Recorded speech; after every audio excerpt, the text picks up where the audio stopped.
What is Stomp the Pedal? You know, sometimes I don't even know how to answer that question because it's evolved over time.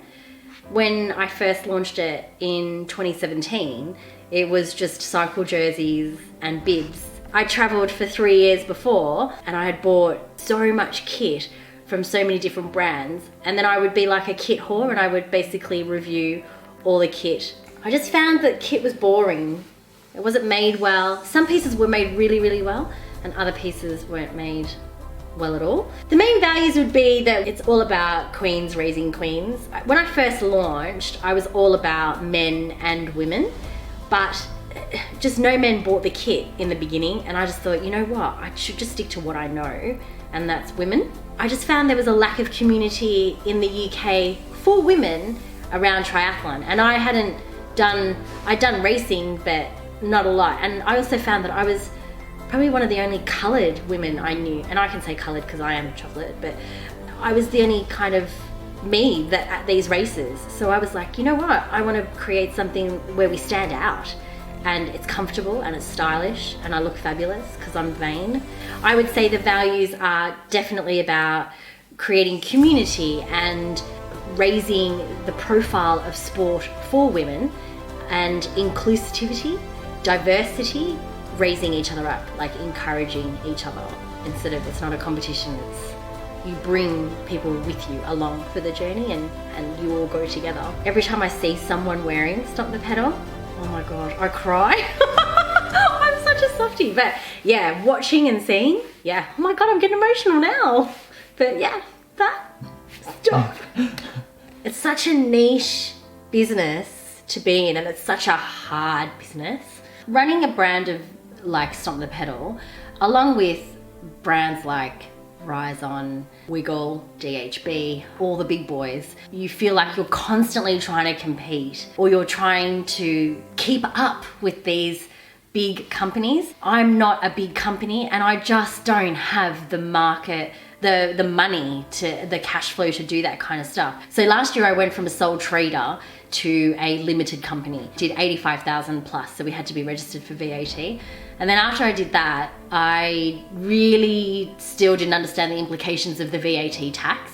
So I only raised my prices 10%, but I absorbed the full 20% of the VAT, and fuck me, that really did cost a lot of money. But I think the greatest difficulty is that I find myself comparing, and I really try not to compare. People starting to get to know that Stomp the Pedal is a really high-end, high-quality product. They know also that when they're buying what they're buying, when they wear it, they're going to be like their own little celebrity on the course, because everybody that would not normally even speak to them normally will be yelling out and cheering either go Stomp the Pedal or go Stompette, or oh my God, your kit is so amazing, like, because it's so out there. So the brand and where I wanted to go. So this year in 2022, I launched Stomp the Pedal Collective, which is a race team. People have to pay to be in it. It's not like I'm gonna give all this stuff for nothing. This year, I'm hoping that seeing more women wearing the same in the community that I've created over the last 5 years this year, it'll be 5 years, it will just start growing and growing and growing more. And I really think because of that, the brand can continue to grow and grow and grow. I think you'll start seeing Stomp the Pedal way more at events now, locally and globally. I don't think I'll be like releasing as many collections. I want to be as sustainable as I can be as well. I think the future is bright. How bright? I don't know. Depends how many more women we can get into the sport, I think, as well. I think the women's racing is phenomenal. I also think that they are far more exciting to watch. No disrespect to the men, but the men have had a lot of coverage. The dynamics is brilliant right now, and the evolution is amazing. Yes, I found with the community that I have created over the last few years, we connect more on our platform. There was a lot of Zooms. We did a lot of Zoom rides. We even did like gin nights, and we did things that weren't even related to triathlon. We brought people together, and I think that's how the community has grown as well, is that people realize that, well, we're not just triathletes, we're mums, we're wives, we're sisters, we do full-time jobs, but we're triathletes, and then we've got this amazing community of women who are all powerhouses as well. It is like one massive big family. Quite cool, actually. I sometimes have to sit there going, fucking hell, how did I create that? I think you are a reflection of who you surround yourself around, and I've managed to surround myself with the most amazing women, and they feel like they can do anything, which is really cool. They feed off each other. Like, we've got Ruth Astle, and I've known her since she was an age grouper.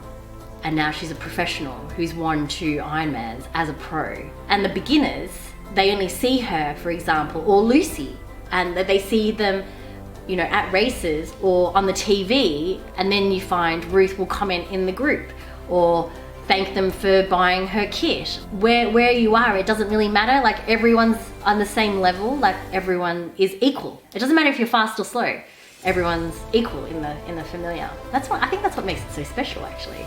There's no hierarchy, there's no bitchiness. For a group with like over 400 women, there's no cattiness or anything. Everyone is really just legit, genuinely happy to support each other.